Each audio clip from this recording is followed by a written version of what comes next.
Hey everyone, welcome back to Hidden Tale. I'm Krown, and today we have some unbelievable stories for you. From crazy encounters with entitled parents to the joy of serving justice, we've got it all. So sit back, relax, and enjoy these amazing stories. Let's go. This happened to me a while ago and I thought you folks would get a kick out of it. I had reported to work on this particular Monday where I'm the site supervisor for an armed security account, only to discover that the blasted idiots who work the night shift had not only left me an empty coffee pot, a mortal sin, but had entirely cleaned me out of coffee, leaving me with nothing but an empty container devoid of my much-needed morning caffeine. The inconsiderate so-and-sos. Grumbling, I went off to the local market to buy some caffeinated goodness to keep my heart beating through my busy day. Mind you, I'm in uniform, which means black pants, a dress shirt with my badge, and various security emblems. My duty belt with a firearm, baton, handcuffs, and so on. For the sake of those squeamish folks who go all pale when they see a firearm, I also donned a windbreaker with security written across the back in 6-foot-high day-glow yellow letters. In other words, I looked nothing like any of the market workers whose uniform consisted entirely of a green apron. Now mind you, I probably could have handled this better, but I was grumpy. It was a Monday morning without coffee after all. So I'm standing just inside the door of the market reading the chalkboard where they have written their menu for the small cafe they run, when this entitled woman on her cell phone walks up to me and tries to hand me a slip of paper. Okay, I'm a bit confused, but I take it and give it a look. But as soon as I do, the entitled woman makes a little shooing motion, walks away, and sits down on a bench by the door. She never says a word to me, doesn't even really look at me, barely acknowledges my existence, and just walks off. So I'm kind of annoyed, you might say. I look at this piece of paper and it's a list of, you guessed it, groceries. What? So I wander over and politely inquire as to what exactly this is and why she had seen fit to hand it to me. She says, "My grocery list, of course. Fetch them for me. I'm in a hurry and can't be bothered. I'm on a very important phone call." And again with a shooing motion. Now, I've been going to this market for nearly 5 years and I can assure you, they don't fetch your groceries for you.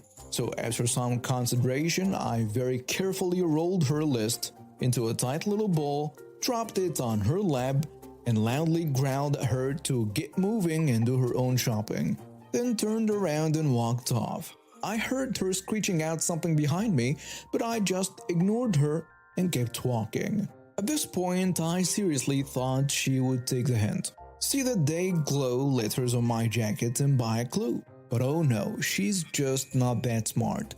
She instead chases me down and starts yelling about how she's going to get me fired and I need to fetch her groceries right now. Trying to remain calm, I politely, honestly but forcefully told her again very clearly that out of work here, do your own shopping, lady, and left. Thinking that's the end of it, I went off to get a cup of wonderful hot coffee at the cafe and then moved on to the Isle of Heaven, where I was busily pursuing their fine selection of lovely roasted goodness, when who should appear but the entitled woman with a gentleman in tow. She's loudly berating him about his lazy workers and demanding I be fired on the spot.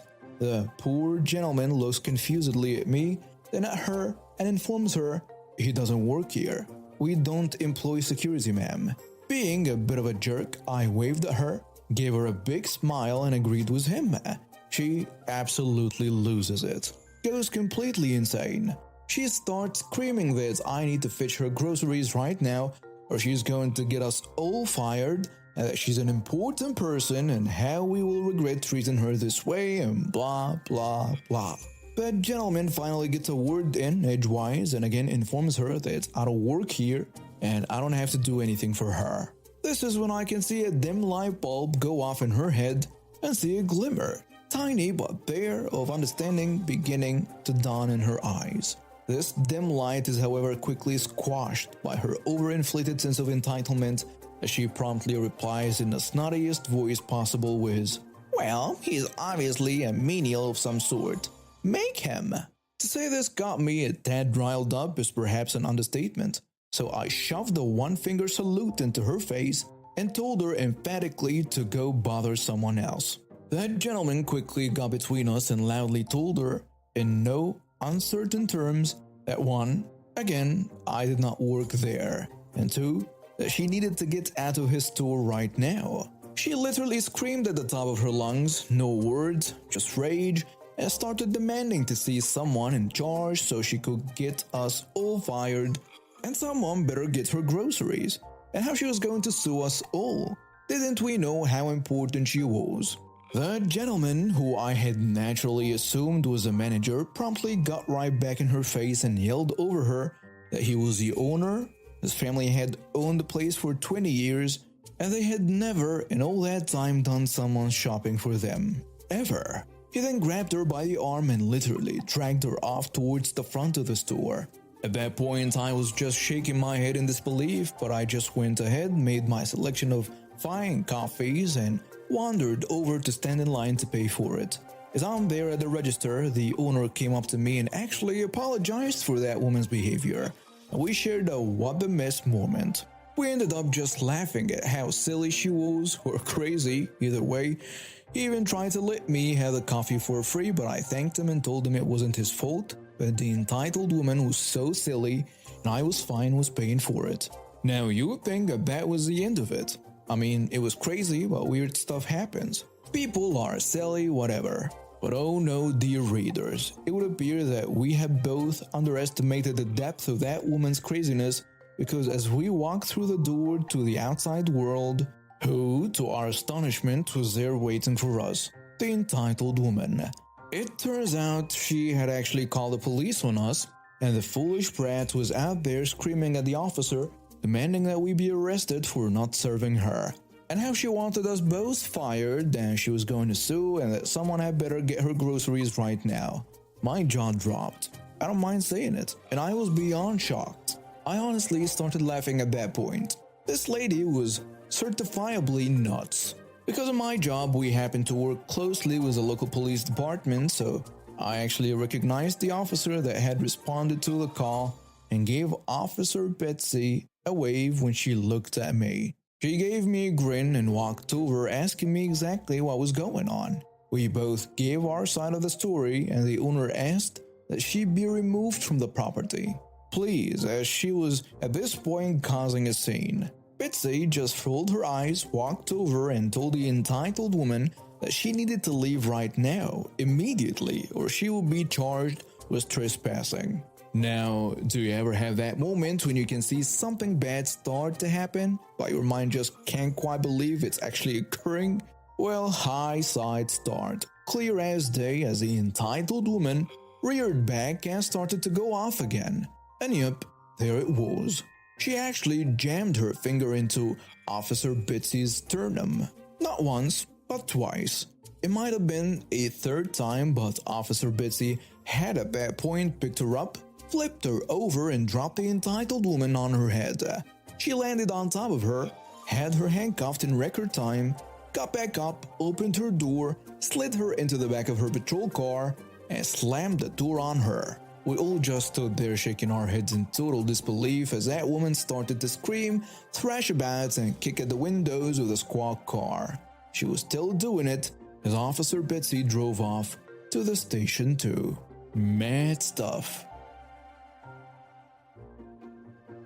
I have a female dog and a male dog. The two are both great and really support me when I have nothing to do during the pandemic. Just note, this story goes way back to 2019 in the United Kingdom, so I don't completely know the dialogue. And the male dog wasn't neutered at that time, but I got the female dog 3 months prior in 2019, so she didn't completely love the male dog. However, in today's time, he is neutered, and I have 7 cute puppies. Anyway, on to the cast. Me, male dog, female dog, the entitled mother, also known as Devil's Assistant, her nice kid, and the police officer.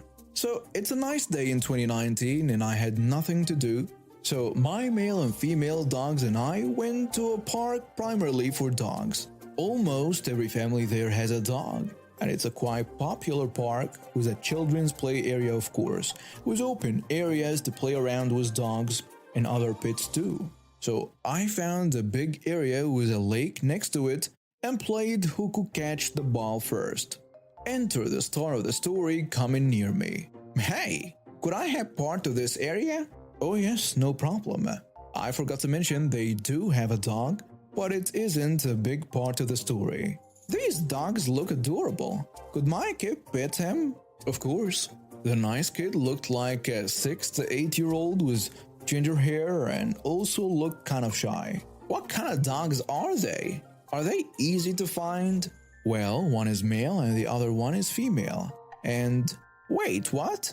Was there something? In a quick rush, she asks, is a male dog neutered? No. I should not have said their genders. Oh my god, that's illegal. How come? You fool. They are going to do stuff together, so you better go to a vet now. Look, if these dogs are bothering you, you should go to the other side of the lake. You what? Eventually, she cooled down and did something I would never forget. She ran and clutched the male dog, yanked him, and ran far away. Instantly, I ran after her with a female dog running faster. Luckily, the female dog got the entitled mother to trip over.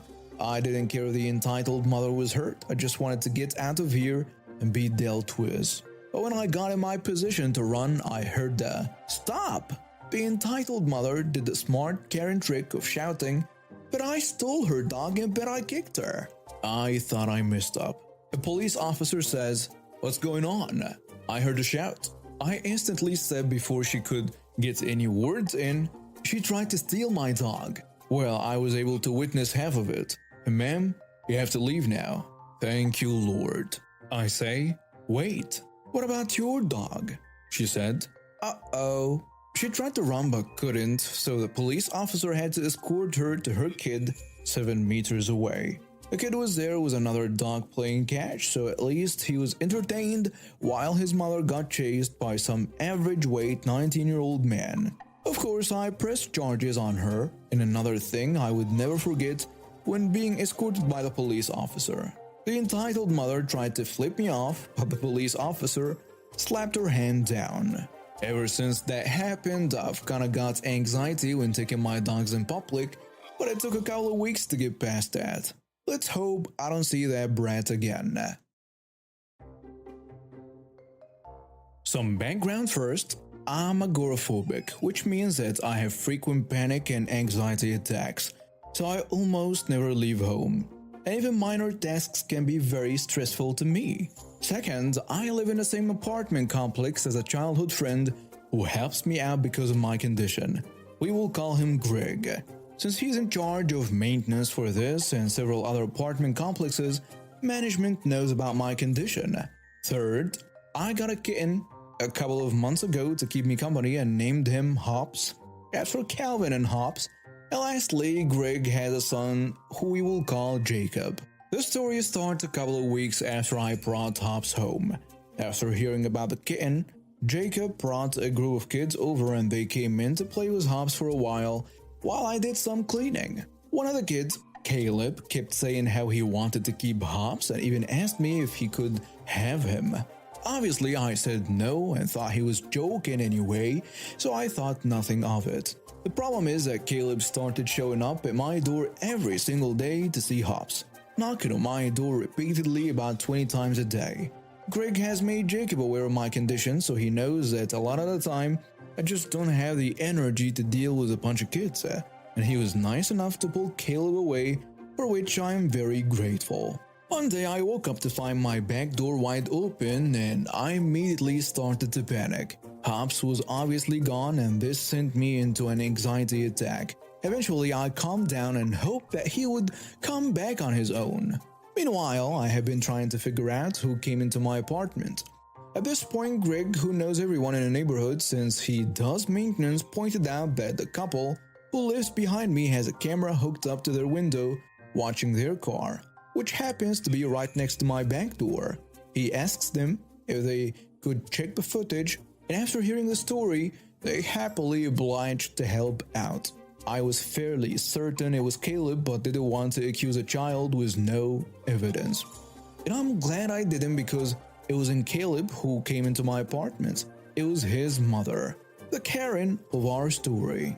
She opened my back door, walked straight in, and came out moments later with my cat. The neighbors even checked the night prior, and she had been checking my door every night for several days, probably longer, but recordings were automatically deleted after several days. So there is no saying how long she was doing this. I know a lot of people are going to tell me I should have immediately called the cops, but please try to understand. This situation was already very stressful for me, and getting the police involved would only make it worse.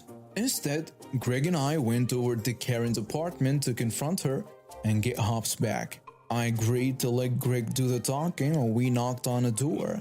Karen answered the door with a "What do you want?" and Greg started talking immediately. Now, Greg is very charismatic and is a no-nonsense kind of guy when things get serious. So I am paraphrasing this speech very poorly, but it went something like this. "Hey Karen, we know you have this poor kid cat in there. So here is how this is going to go. You're going to give the cat back and apologize. Then you are going to have Caleb apologize for knocking on a poor kid's door all day every day and forbid him from going over there anymore. If you don't, we are going to get the police involved.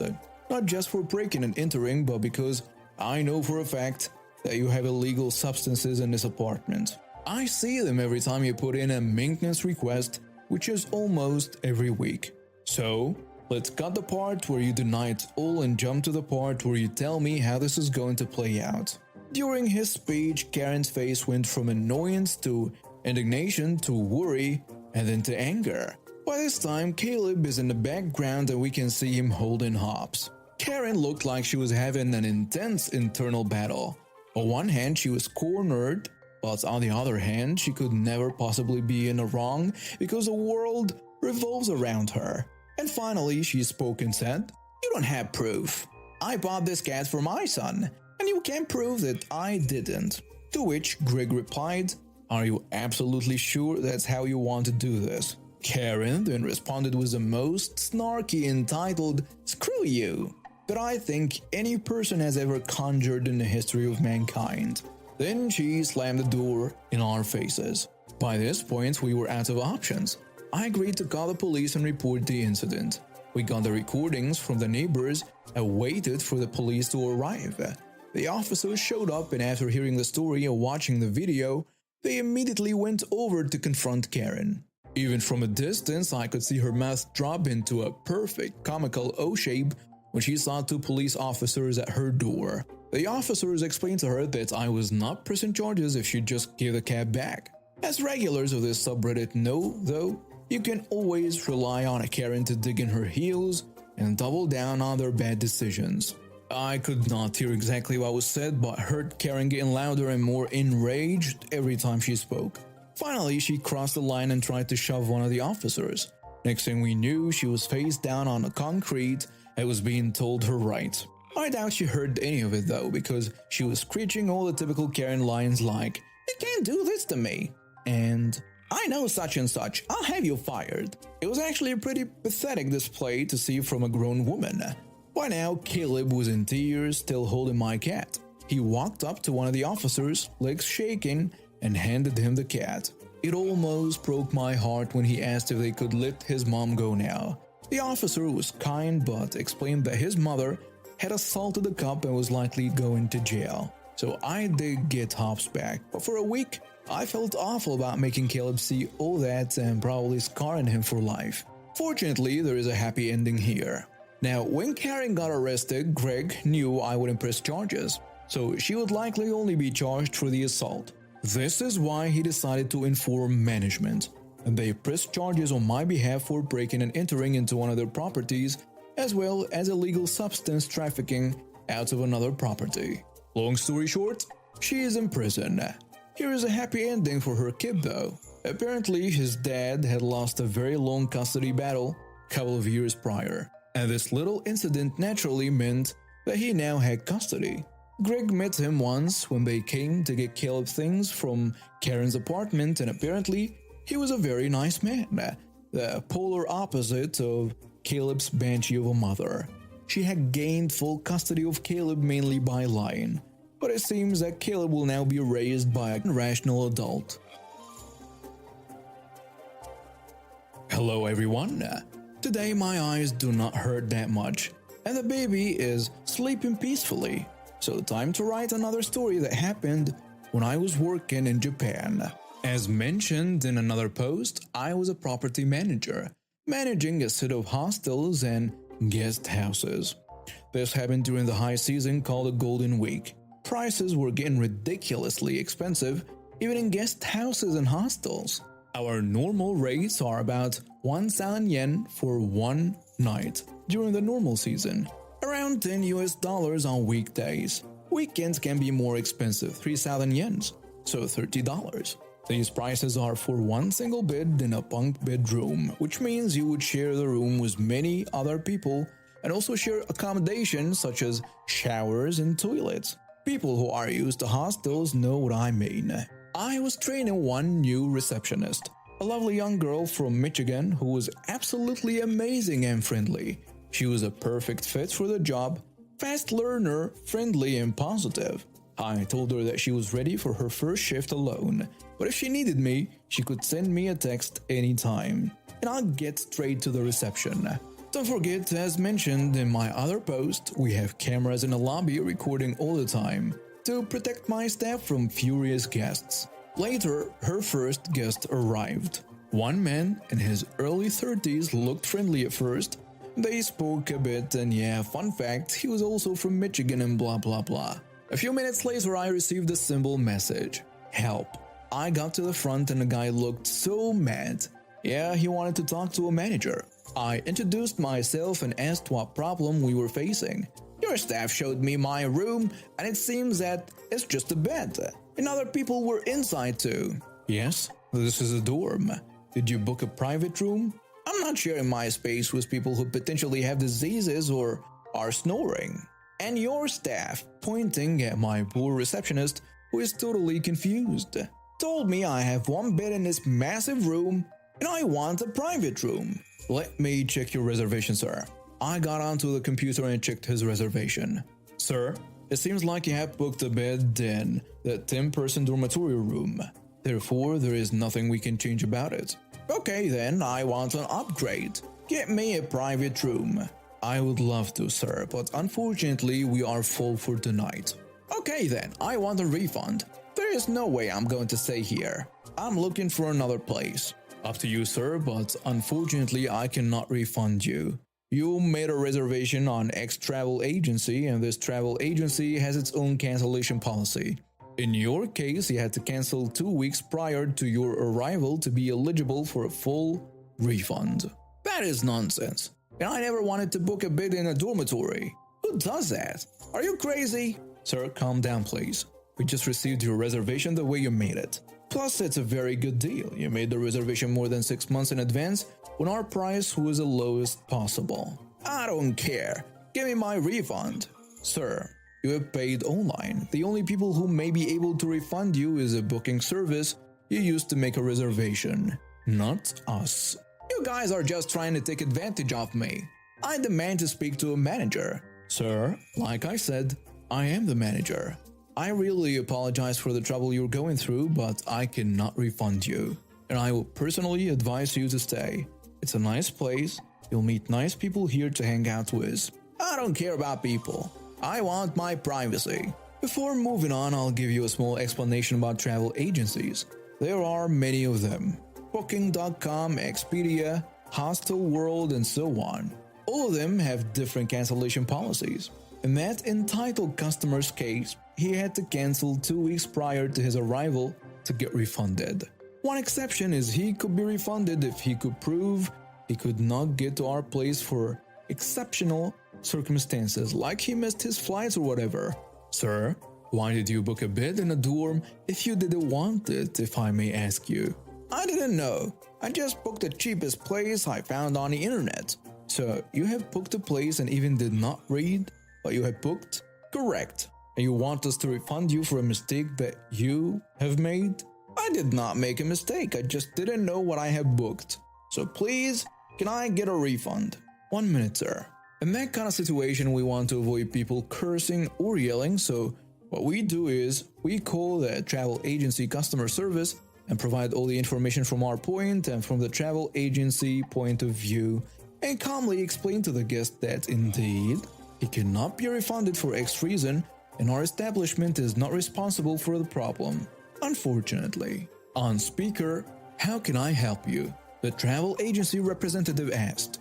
I have a guest, booking number XX, and the customer wants to get a refund for his reservation. Alright, what is the reason? The guest made a mistake and did not know what he booked. Understand? Wait, what? You heard me. The guest clearly made a reservation for a bed in a 10-person bedroom and did not expect to have to share the space with other people. That is not it. I just booked the cheapest place I found. I did not expect it to be a dorm. The customer corrected me. Sir, you made a booking on our website, right? Yes. And you did receive a confirmation email, right? Yes. Did you read that email? No need to. All these emails are the same anyway. Sir, we are sending those emails also to make sure that you know why you have booked. If you did not read your reservation, the establishment cannot be responsible for that mistake. And unfortunately, the refund cannot be processed. That is nonsense. Anyway, I want to cancel it. This place is awful. I'm not staying here anyway. Sir, really? I don't want to sound rude, but I would strongly advise you not to cancel. Prices are crazy right now. The single bed you have on your reservation costs you only 1 Salon Yen plus tax. The price at that moment is about 12 Salon Yen per night for one bed in dorm rooms in most hostels. Around $120. Nonsense! You just want to take my money away. Please, sir, try not to swear. We all remain polite so far. I want to cancel this reservation right now. I got back to the travel agency representative and said, you heard it. Guest called X with a reservation number X wants to cancel. I will therefore cancel the reservation according to the guest's wish. Confirmed. Guest called X with a reservation number X will have his reservation cancelled. Have a good day. The customer grumbled and then swore before leaving. I'll get my money back, one way or another. Your place is awful anyway, the service is terrible. I exchanged some eye contact with the poor receptionist as the guest stormed away. Don't worry, not all guests are like that. I said, don't worry, not everyone in Michigan is like that. She replied. We laughed and got back to business. Epilogue. It was now 7:30 p.m. raining so much and guess who came back? Sorry for what I did earlier. I got a bit carried away. Could I still have my bed? The entitled customer asked. Sorry, sir. As you requested, your reservation had been cancelled, and someone already made a reservation. We are totally full. But where am I supposed to sleep? Everything is either too expensive or fully booked. In Japan, you can sit in some places such as McDonald's and internet cafes, but you need to order food. And of course, these places cannot be held responsible for your belongings. I wanted to be fair and gave him a few addresses for hotels that may have availability. We sold a bed, which was basically 1 Salon Yen for 15 Salon Yen. He sent some emails to the travel agency stating that he never came to our place, nor to Japan. The travel agency emailed us back and I simply sent the footage about the conversation we had during the afternoon. If you think that 15 Salon Yen is expensive for only one bed in a dormitory, I'll let you guess how much it will cost even in a 3-star hotel. Enjoy your stay in Japan. About 2 years ago, I worked at an insurance company handling auto collision claims and overseeing repairs at a particular body shop. I was coming into work on a Monday morning and already had an irate voicemail from a customer, let's call her Karen. And Karen had left a voicemail demanding that I go to the shop and inspect the damages to her 2019 Lincoln Navigator because she had to go on vacation. I already had the assignment from our claims department and was at the shop. The shop said Karen had the vehicle dropped over the weekend and had authorized repairs already. I did the inspection with the shop. Damages were around $7,000. Hood, windshield, right fender, and front bumper needed to be replaced. I figured it was a deer hit due to the impact. I called Karen back thinking I was providing an awesome update and told her the repairs would take about 2 weeks and that I would cover her rental for the whole time. Karen complained when she was told that. 2 weeks? This was so inconvenient. I go on my vacation in 2 weeks and I need this to be done on time. Are they using all original manufacturer parts? My navigator is brand new. I told her that the shop had already ordered parts and that I had approved original manufacturer parts. Good. Now the lady I spoke to about the claim said that I owe a deductible of $500.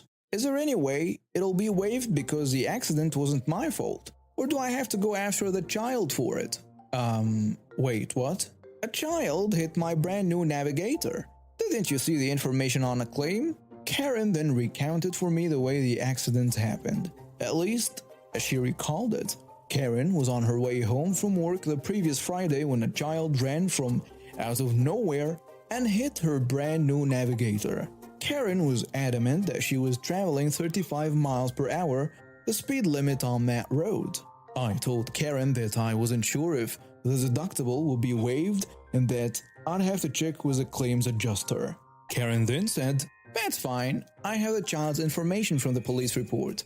He looked poor, and they are from the poor side of town. I'll talk to my lawyer and see if I can sue them for my deductible, but they probably don't have very much money. I hope these poor people don't try to sue me." I couldn't get off the phone fast enough with Karen and called her claims adjuster. The claims adjuster said that she was trying to make contact with the parents of the kid Karen hit, that Karen's deductible wouldn't be waived, and that she was still investigating the facts of the loss. I didn't want to talk to that woman anytime soon, so I asked the claims handler to call Karen and let her know. A few days later, Karen called me again. "My claims adjuster is completely useless. She won't waive my deductible, and this could really affect my vacation. That shop is completely useless. I called the shop and asked if they would waive my deductible, and they said no. Can you believe the audacity of those people? I don't want to take this cheap rental car with me on vacation. Can't you make them go faster?" I checked with the shop's production manager and confirmed that the parts had arrived. The hood, fender, and bumper were in paint. The shop was on track to finish on time. I told Karen, "On time? What do you mean on time? I have a vacation soon, and I don't care what you or the shop or that little girl in claims say. I'm getting my deductible paid by that dumb child and its filthy parents. But they'll pay me for all the stress they've caused me." Karen hung up after that, and I didn't talk to her again until the repairs were finished on her navigator. Karen came to the shop and was demanding that her deductible be waived even then. I called her claims adjuster and put the claims adjuster, let's call her Mary, on the phone. "Hi Karen, you do owe your full deductible of $500. While I'm on the phone with you, I wanted to let you know that the little boy's parents gave me a copy of the police report.